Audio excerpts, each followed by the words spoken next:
To continue with our BIA update, we also have Aaron Baldwin, the Division Chief of Wildland Fire Management. Yeah, 1 minute.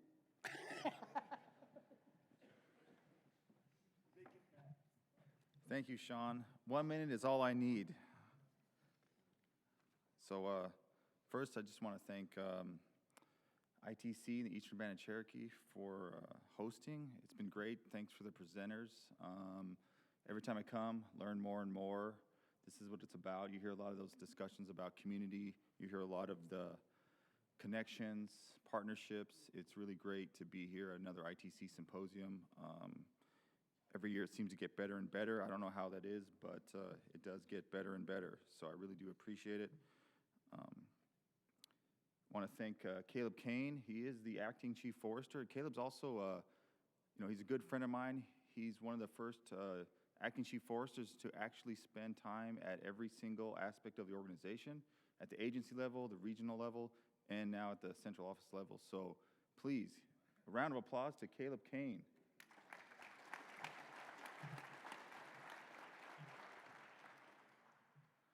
All right, there's my minute. Thank you very much. Okay, moving on. Having the same problems as Caleb is. I pointed somewhere and started pointing. Where did you point it? I think that was. There, on the ground. Okay, that makes sense. So a lot of discussions around tribal firefighter compensation. As Jess mentions, there's a lot of discussions on kind of what's going on with there. We have been moving pretty quick on this. Last year, to kind of share some numbers for the FY22, we moved about a little over $11 million tribal payments to about 901 tribal firefighters personnel, which is really equal to that 557 full-time equivalent. Those numbers matter because it really does show the tribal firefighters. It shows the need, and for the first time, not only for us, but for you, we can actually start looking at things like data, succession planning. We can start to see what the tribal firefighting workforce looks like. This is an exciting time. As it take us down that journey, we're going to be able to track trends and see some of those things and talk and articulate that in a way that we had never have before. That is a really great thing. That's a positive thing for us. It really helps us tell that story. And you hear that thing about telling the story. That really does help us tell that story. How are we doing? What are the deficiencies? Where do we need to work on? Where are we doing in our organization? The Tribal Firefighting Organization is part of the BIA Wildland Fire, the wildland fire community that we have. In FY23, you saw the increase. Look at the numbers. We went from a 901 tribal firefighter personnel to a 947. We're talking about all these things about increased capacity, you can see right there from 1 year to the next, there was an increase in capacity. That's a great thing. That's a positive thing. You're seeing some of those effects that Jeff was talking about, that increase of support through bill, through the regular appropriations. There are things happening. And I know many of us, we get stuck in the day-to-day things, but when I see numbers like that, that really does inspire me to say, yeah, we are making a difference. We are increasing capacity. Maybe not on the scale we need to be doing, but there has been improvements made. That's a really positive thing. And to touch on that a little bit too, when we talk about the permanent pay fix, we are really pushing very hard, working with the department, our federal partners, ITC, everybody to really talk about that. We have a very great proposal to try to get that fixed. And in that proposal, there's another item I want to mention. There was a lot of discussions on support to wildland fire. A lot of people support the cause and wildland fire community, and we do look at it as a community, whether you're a forester, natural resource, admin, the wildland fire program really needs that support side of the house. So when you look at the pay incentive, there is a line in there that really talks about pay incentive to those personnel that are not primarily dealing with fire on a day-to-day basis. So we did recognize the need to make sure that those people are also compensated and appreciated for their work and their contributions to the wildland fire program. So I just wanted to mention that. We have been aware of it. I have heard you. Jeff's heard. We've heard it from the community that is important. And we do agree that is important. It's critical that we recognize and appreciate the other people's contributions. One thing I do want to mention, so everybody's talking about the tribes, tribal recognitions, cultural fire, all this stuff, what the tribes mean when they come to the table in the wildland fire community. One very special thing every year we do at the National Interagency Fire Center, which I work with all the other federal partners, the states, DOD, everybody that's there. In 2024, the National Pulaski Award was given to the Eastern Oklahoma region. Forrest Black Bear, the regional FMO, is here. Hey, Forrest.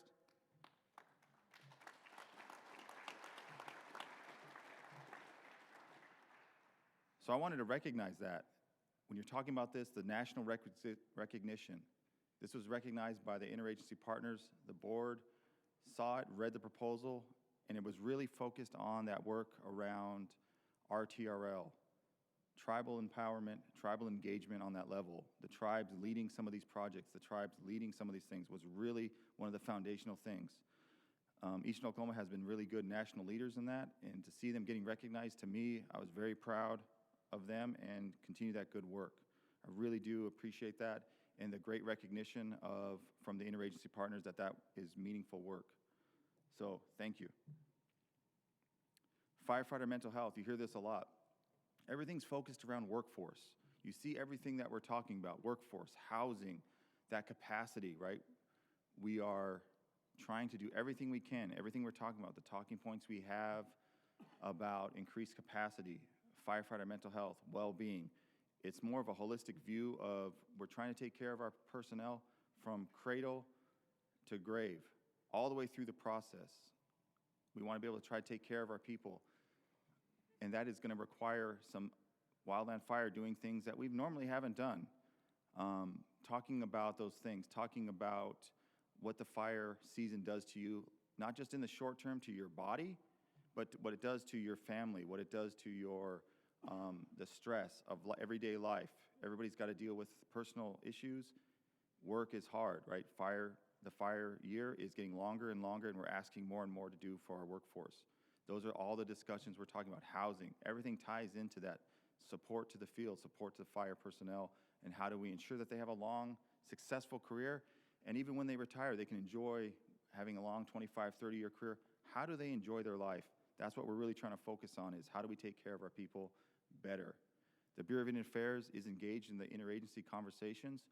Recently, we have hired 2 personnel really focused on that, really focused on that issue and working on that. And they're working on some really great things. We've started up, through the National Fire Leadership Team, we've started up an ad hoc group to really get to the field and talk with our coordinators. What are the challenges? What are the issues that they need to be bringing forth to interagency?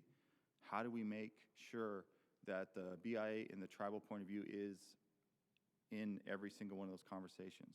So that's very new to us. It's never been done before, and we're taking down steps. And also with that mental health and that firefighter well-being, we also recognize that we are not the experts in those things. I'm not an expert. I'm just a fire director. I don't have that capability. So we are reaching out to those professionals to help us. It's been a really good thing. We're really excited. It's new, it's exciting, but we also are moving with intent. We don't want to do any harm, but we do also know we want to do it right. So that's another good topic that I wanted to bring up. And you're hearing it over and over again, that national acknowledgement of indigenous knowledge in wildland fire management, cultural burning, the way the tribes, you see it here. Tribes, we've been here for a very long time, engaging. You're seeing a lot of people leaning in, a lot of people talking to that. I have a lot of conversations with our interagency partners when they ask me these questions about how do we work with tribes? How do we do this? And I always say it's a relationship, it's a partnership. It's a day-to-day, having those discussions, reaching out. Tribes like to talk to their partners on the land. This is a great thing. There are no better partners than the tribes when you're talking about land management. There are no better. So this is another thing. You're hearing it on the national stage. It's everywhere, and it's really great and exciting when people come and talk to me about, we want more. How do we engage? I bring up the Symposium. I bring up a lot of venues where they can have that engagement. Workforce development, another big key thing that we're talking about. Many of you heard the new the Wildland Firefighter Series, the new 4, 5, 6, getting our workforce recognized as a wildland firefighter was a big key thing, and it was a monumental task that we had to do. It has never been done on a scale before to implement a new series.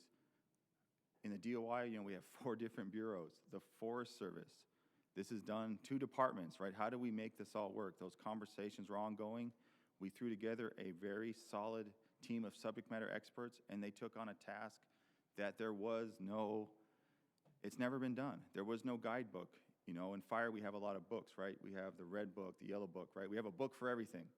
This, we did not have a book.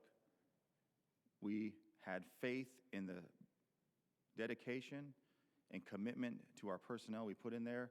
They rolled up their sleeves and they figured it out. And we were very proud that they did. Myself, Jeff, we really just assembled the team, stood back and supported. Whatever they asked, whatever they needed, we were trying to make sure that they were supported as they worked through that. Career ladders. Some great things are coming from that 456. There's going to be a clear path of how you can move around in the wildland fire program. And when I say that, people really focus on the operational aspects, but there are great opportunities in fuels, GIS, admin, support, all those functions that make a organization strong. That 456 provides those ways for people to, young people, I want to go on an engine, I want to go on a crew, I want to do fuels, on prevention. The series really allows for that flexibility for people to move through those disciplines very easily without losing any grades, without losing any time. They can flow through the organization a little easier, a little quicker, which is a great thing. The Wildland Fire Apprentice Program, WIFAP.